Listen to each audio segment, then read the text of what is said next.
Hey for lifers, Paik4Life here. Coming at you with a Saturday morning stream because we don't have Saturday morning cartoons anymore. So we're here with a little package that Toy Dojo sent over to me. They sent over this Black Mamba oversized KO of the Legacy Tarn, which I only reviewed. Oops, sorry. Which I only reviewed that original figure a few weeks ago, I think. So. This one is oversized by Black Mamba. They did make some minor changes to the mold itself, but by and large, all it really is upscaled and painted with some extra dice cast, which is actually really appreciated for this figure. There were some minor complaints that I had with the original figure. So let's see how this stacks up. Hey Princeton, how's it going? Hey Grimlock, how's it going? So here is what you get out of packaging. Get very basic instructions, nice and colored though. They don't talk about a couple of things in here though, like they don't talk about this sword, which is I guess a recolor of the, hey Anthony Brown, how's it going? Hey Titan, of the bludgeon sword. So if you remember, the Legacy Evolution line also had a remold of this into bludgeon, and he came with a sword. So I guess they decided to go ahead and remold that and then throw that in, but they must have did that as the late edition because it was literally just on the top of the box here. There's no molding for it in the plastic casing like the rest of the accessories that we have. Everything else is standard, as we saw before. You get the two guns, the mounting piece, and that's really it. So you do get that extra gun here. Free bonus toothpick. Oh, yeah. Yeah, I guess you can call this a toothpick. Really quickly, you can see the very quick size comparison and color differences that we get with this version here. And like the other thing they don't mention is that they said this comes with LEDs. In the product images, they made it look like his head was LED'd with eyes. Very misleading there, but he doesn't have that. He does have a little bit of light piping at the very top of the head, same as the original figure. But the LEDs are actually in the guns themselves, which these are also confusing because some of the listings online give you different battery types. The ones that I saw listed on one website were LR41s, which they don't work at all. And then I had to do some hunting around. I looked on TFW, and one user, I think Napalm, said that he used AG1s, but they seem to work for this gun. And then I looked at my good friend TM Reviews, and he said there were AG4s, which are, again, they're different equivalents. And that's the only one I was able to get to work. And you can see here, that one works. Even in his review, he didn't show this one off. But the one Napalm did on TFW, he was able to show this one off. But really quickly, you just have one screw here on each of these that you undo and open up. So these are the AG4s. I think the 377 equivalent. Let me make sure. Yeah, AG4 377 equivalent. That's the one that TM. Yeah, see, that's what TM. Thanks, TM. He helped me out. But like I said, he also only showed in this one. I don't know if his works. I didn't ask. But the one thing that's odd is if you open up both of these, is that they're different mechanisms on the inside, and it looks like the tabs. It looks like the tabs on this one do not match these. Like these actually stick out a little bit so they can make contact. So that might just be the issue here. The AG4s look like they do fit correctly, but the tabs are really sunken in. So it might just be a matter of pulling these tabs out a bit because these do sit in a little loosely. So I haven't had a chance to try that out. If I do end up fixing it, I'll let you all know. But wanted to let you know about that because it doesn't seem like anybody has a definitive answer. And if I had to Google around for it, I'm sure a lot of you are going to have to Google around for it as well. But the one that does work quite well. Let's see here. So yeah, that's an extra feature. So that and the sword are kind of like the extra features that we have. You can't mix these up because they are two different panels. One's rounded and one's flat. But otherwise, the weapons work exactly the same as before. They tab into the mounting piece, or you can use them as separate guns, just in the hands. The buttons are on top right here for both of them, so that is the little added feature. So you can use these. You can also do the really weird long combiner gun. These are all the pegs I find are actually tight. So like this one, I would be very careful. I actually don't want to push it in because I don't want to scrape up the paint that's on here. Same thing on this side. Like I can definitely feel it going in. Just be very careful so that you don't damage your figure. Additionally, there's all sorts of mounting places for these, like on the legs and stuff like that for alt mode. For robot mode, I believe you're supposed to push it on the back of these. Oh no, I have these backwards. So there's technically a correct orientation. There's two sets of pegs.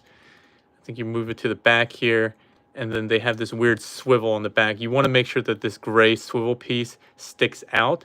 And I think they say officially you're supposed to put it on the lower one. I think it looks better on the top one, but it's up to you.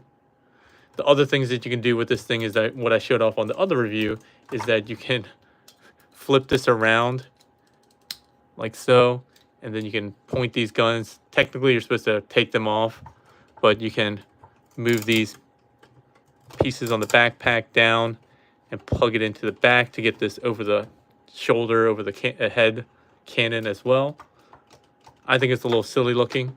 One thing I will say though is be careful with these. You can see how soft this plastic is, so definitely push at the base here. And that's the one thing I will say. The tolerances are better than the Legacy Tarn. I complained about this on mine. Like mine is super floppy on all sorts of joints everywhere, and you would just have to like put some kiki and stuff on it, or full floor polish, whatever works for you. But this one actually is probably overly tightened to its detriment. Like the thigh swivels are super tight. You can hear it squeaking. The hips are okay. The shoulders are really tight, and so forth. So I guess that's better, but also, you know, comes with its own share of concerns, right? You don't want to maybe shear some of the mushroom pegs off or anything like that. But yeah, you can see right off the bat just how different these are in terms of just size and color. I actually like the darker purple better, but some people might like this lighter metallic purple. It may look more quote unquote accurate to the IDW comic. Grimlock says, I've heard silicone oil is best for tightness, but some dish soap will work in a pinch. Okay. Thanks for some of that advice there.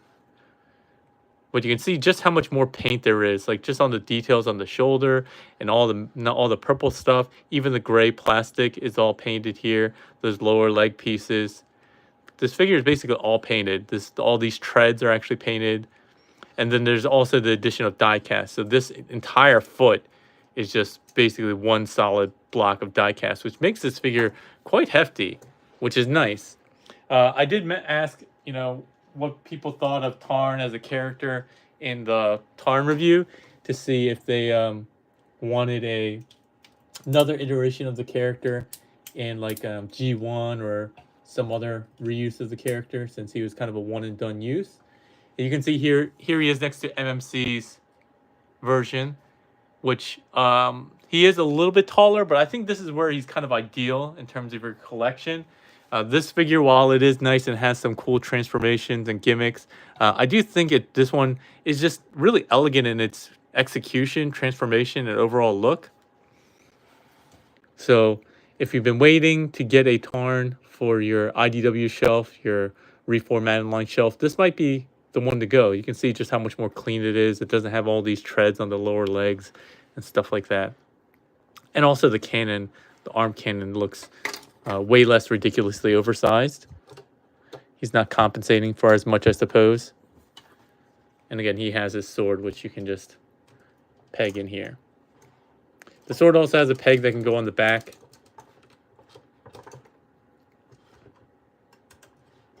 All right, the other comparisons we can do are, let's see what else we have.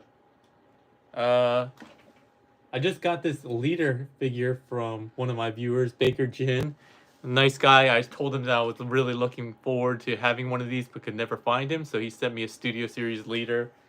Primal.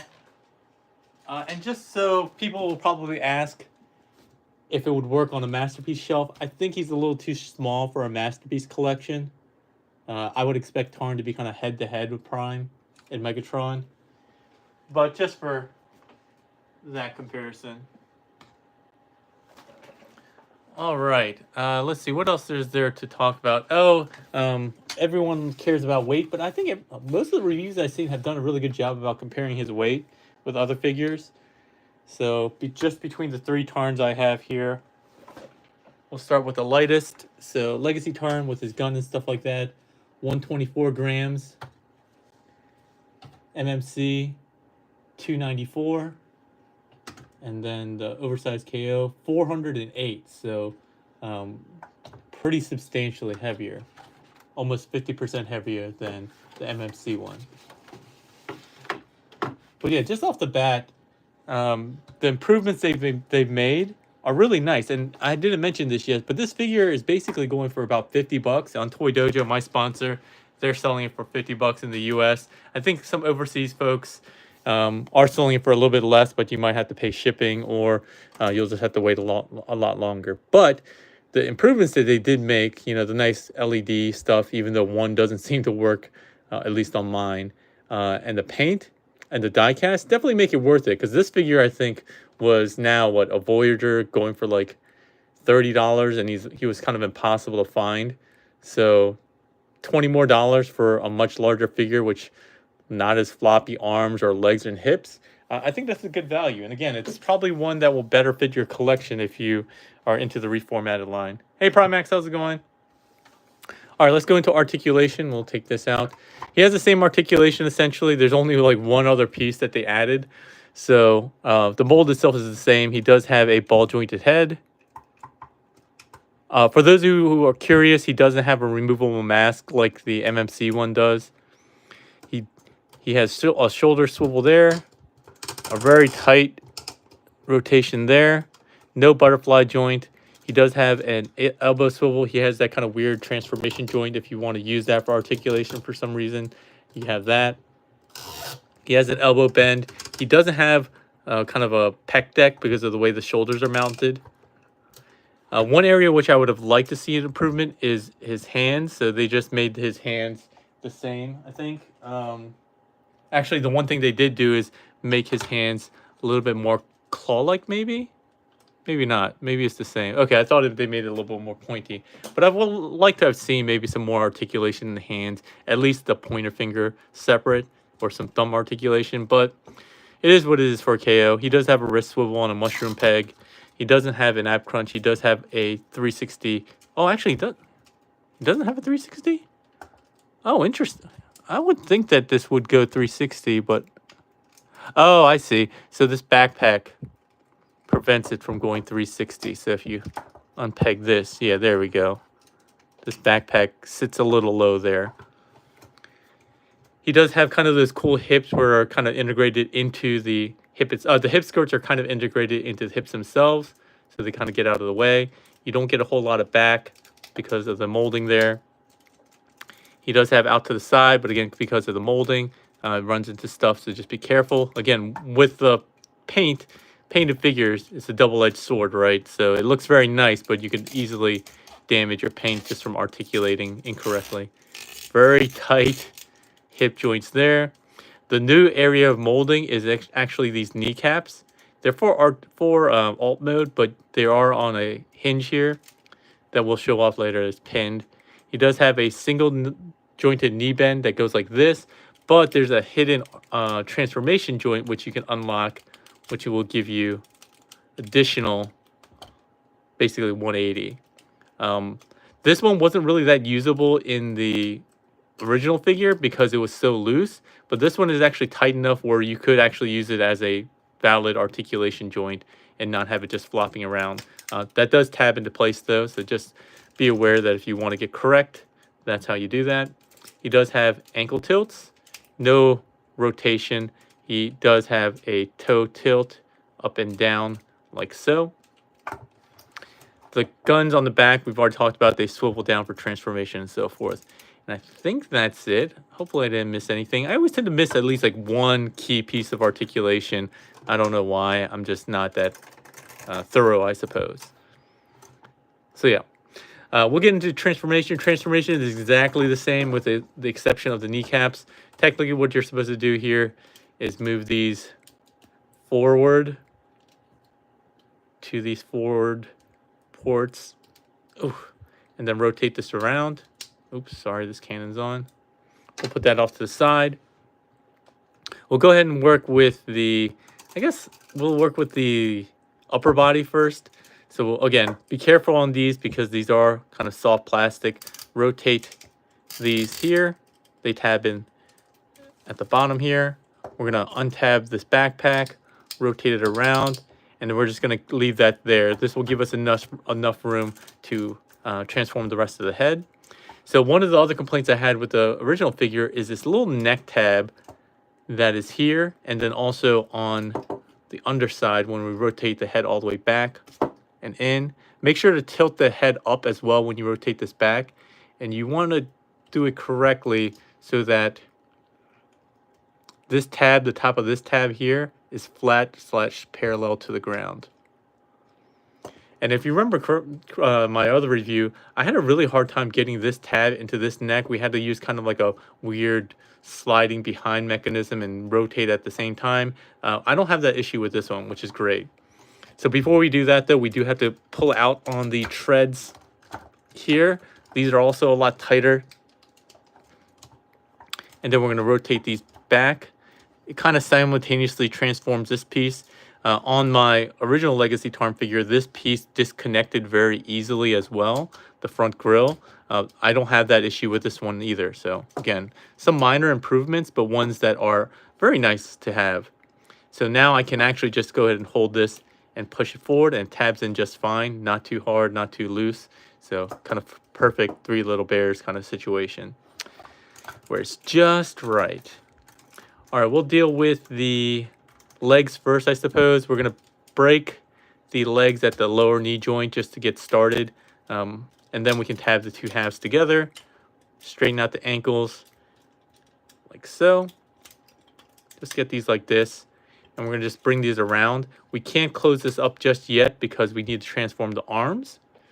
So the arms are a little bit weird on this one just because some of the tolerances I feel. So this panel in particular, when you open this up and then you get this arm panel on the side all the way around and inwards, you're supposed to essentially go like this, and then you're supposed to use that weird arm joint, that hidden bicep joint, and then tab this in here.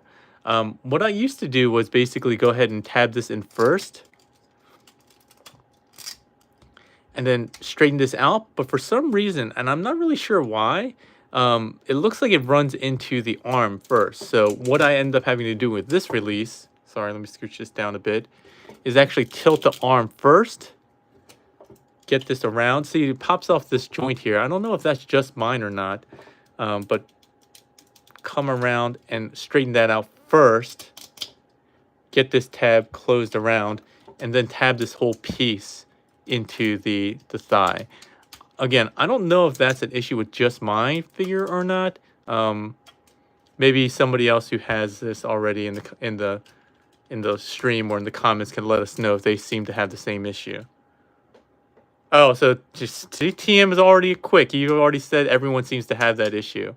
So yeah, I don't know what's different. I haven't investigated very closely what specifically seems to have that issue with this double hinge here, but just be aware that it does exist. Grimlock says those joints sound like they've gotten squeaks of death. Yeah, it is a little disconcerting sometimes when you hear so much squeaking. I won't lie. So again, we'll do this side here. Remember to get the, oh sorry, this one this way, and then rotate the fist if you'd like. Get this section bent down, open up this panel, and then again, we'll see if we can get this closed up and around.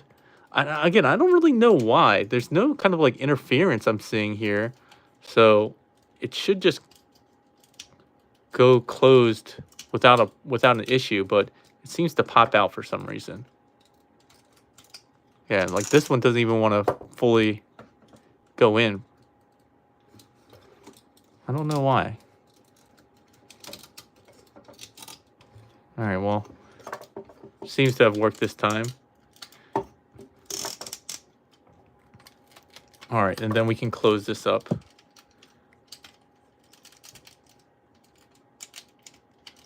All right, now we're close to done here. We're gonna go ahead and rock this panel back.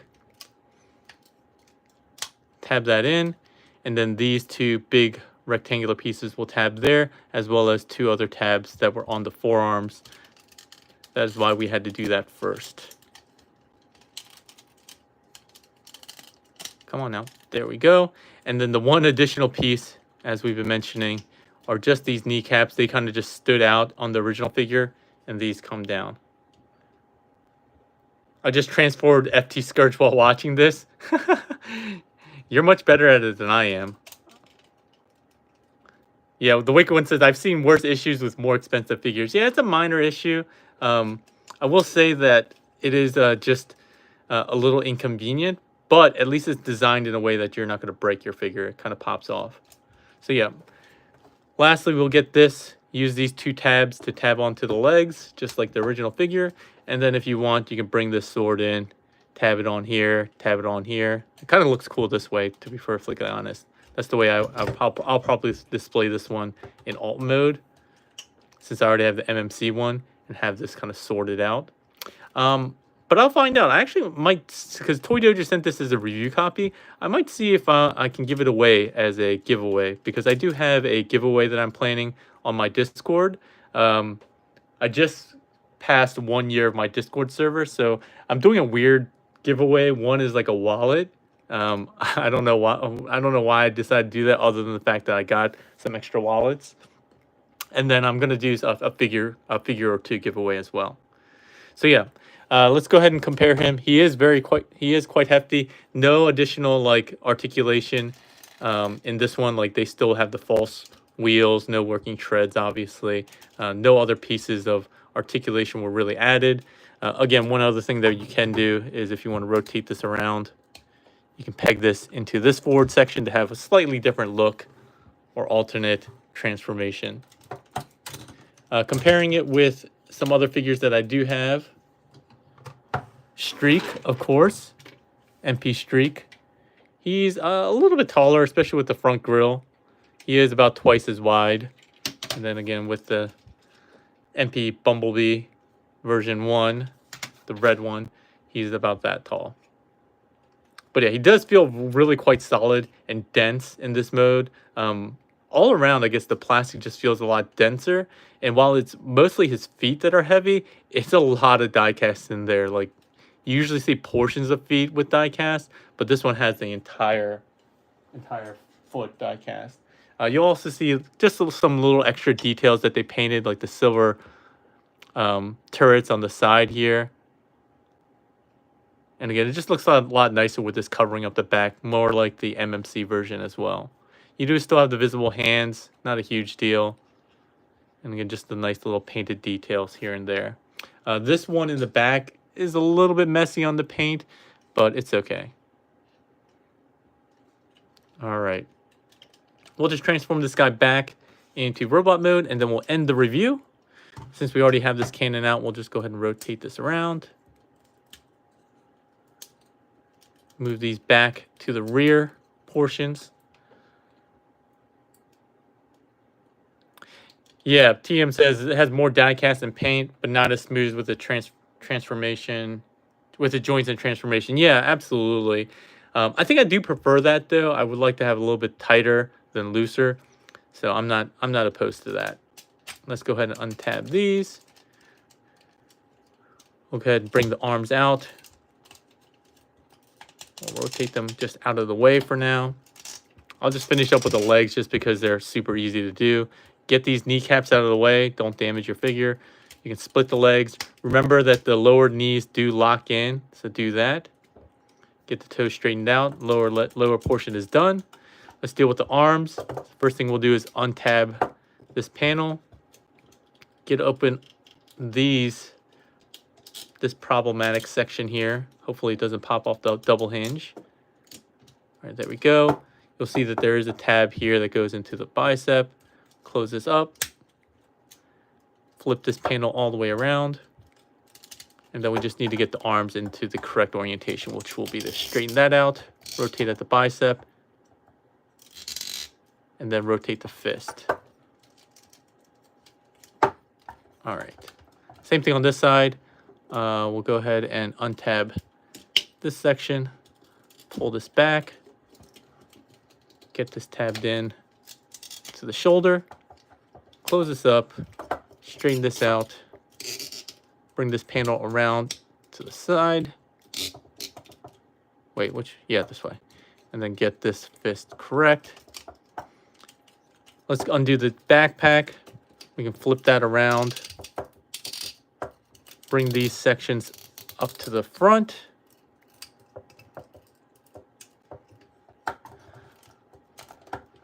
Now we're going to kind of rotate the shoulders part way, bring the neck panel down, and then push the head forward to kind of get that released. Continue rotation of the shoulder joint. Once you get to about here, you can remember to go ahead and telescope those in. Bring the chest down. Bring this tab into this panel on the neck. There we go. And then double hinge this up and tab in the back, tab in the backpack.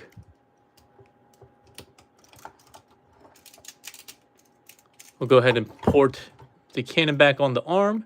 And with that, we have Black Mamba's Oversized KO Tarn back in his robot mode. So final thoughts are, I definitely recommend him if there's a place in your collection for this figure. He's only 50 bucks and quite large, quite heavy. A big improvement, I would say, in a lot of small areas that add up to a lot. Again, it could be just my figure, but mine is so loose that he's not even fun to play with or pose. So I don't even like mess with this. He just sits on my desk just as a cool looking piece. But yeah, like this is like unacceptably loose here. The hips and everything like that. The paint, again, it's stylistically your opinion on whether you want this color paint or not. I would have liked it to be a little bit darker, but again, IDW had that kind of weird fluorescent look to all of the coloring, so I can see why folks would like this one. Overall, though, I think for 50 bucks, he's well worth adding to your collection. Hopefully, we can figure out what's going on with the LED cannon for the batteries for both of the cannons. So again, this one seems fine. I got to figure out what's going on with my other one. And again, I'll talk to Toy Dojo to see if maybe I can give this away as part of my 1-year Discord celebration. So if you're not part of my Discord yet, go ahead and check out the link in the description below. If you guys want to add this guy to your collection, there's a Toy Dojo link as well. Again, 50 bucks. If you guys have any other questions catching this on the rewind, let me know in the comment section below. Otherwise, I hope you guys have a good day. Like, share, comment, and subscribe, and we'll be back again with some more Transformers stuff. Oh, one thing that I will be reviewing that is not Transformers related is this big Mamba Jamma, which came in the same box from Toy Dojo. This thing is the Red Belt robot, and he's actually a Dragon Ball robot from the early days of Dragon Ball, not even Dragon Ball Z, where he was fighting the Red Ribbon Army, and I think it was like Corporal Black, and it was a guy named Corporal Black that piloted this robot. So I haven't even opened this up yet, but my guess is it's supposed to be a companion display piece for the SH Figure Arts line. So we'll take a look at that at some point in the coming weeks. It's way bigger than I was expecting, to be perfectly honest. It's kind of interesting, though, because I don't think we have a Corporal Black, Red Ribbon Army member Black to go with it. So it's just kind of weird that they would choose this robot in particular instead of like the combiner one that Pilaf and Mai had used before. Like that one, I feel like that would make a little bit more sense, because then who are you going to put in this that makes sense? But in any case, that's all for today, everyone. Hope you guys have a great February. We're getting towards the end of the winter, colder seasons here in the northern hemisphere. And my birthday's coming up, so that's a quick hint to anyone who wants to send me a birthday gift. I'm just kidding, obviously. But again, I will be doing a giveaway. Maybe I'll do it as kind of a mix 1-year celebration birthday giveaway thing. So check out the Discord, and we'll talk next time. Thanks a lot, folks.